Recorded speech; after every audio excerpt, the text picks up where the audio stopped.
Pour nous, les scientifiques, en fait, alors bon, déjà, on n'arrive pas encore à traduire, mais je pense qu'on n'y arrivera jamais, mais bon, ça nous va aussi, on laisse les baleines parler entre elles. Nous, on étudie le chant de la baleine pour suivre les mouvements de population. Donc ça peut être deux choses qui sont un peu éloignées. En fait, chaque population de baleines va chanter son propre chant. C'est-à-dire que toutes les baleines que vous avez autour de la Réunion vont chanter leur chant. Et du coup, nous, on a une étude où on étudie le chant à la Réunion, mais aussi sur plein d'autres endroits de l'océan Indien, en Australie, à Madagascar, en Mozambique, en Afrique du Sud, à Maurice. On a un énorme partenariat.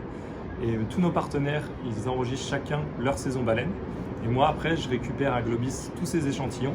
Et année après année, je compare sur quel site, qu'est-ce qui a été chanté. Et donc, par exemple, si on trouve que cette année, à La Réunion et à Madagascar, il y a eu le même chant, on va pouvoir conclure que c'est les mêmes groupes de baleines, la même population de baleines qui a été dans la zone pendant cette année-là. C'est ça vraiment le but de l'étude du chant de baleine, c'est de reconstituer un peu les mouvements de baleine grâce au chant.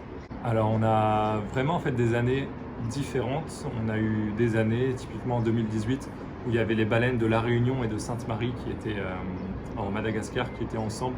De l'autre côté du canal du Mozambique, c'était des baleines complètement différentes, avec un chant différent.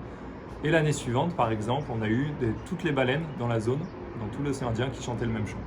Et on a d'autres résultats. Et qu'on a beaucoup plus de similarités qu'on pensait en fait entre les baleines de chez nous, de l'océan Indien du côté ouest, et celles d'Australie. On commence à remarquer des similitudes entre les chants.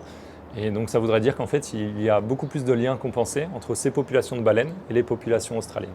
Donc voilà, c'est des connexions qui ne se font pas sur quelques mois pendant qu'elles sont là, mais par exemple, elles peuvent se retrouver sur les aires de nourrissage et c'est peut-être là qu'elles partagent le même chant.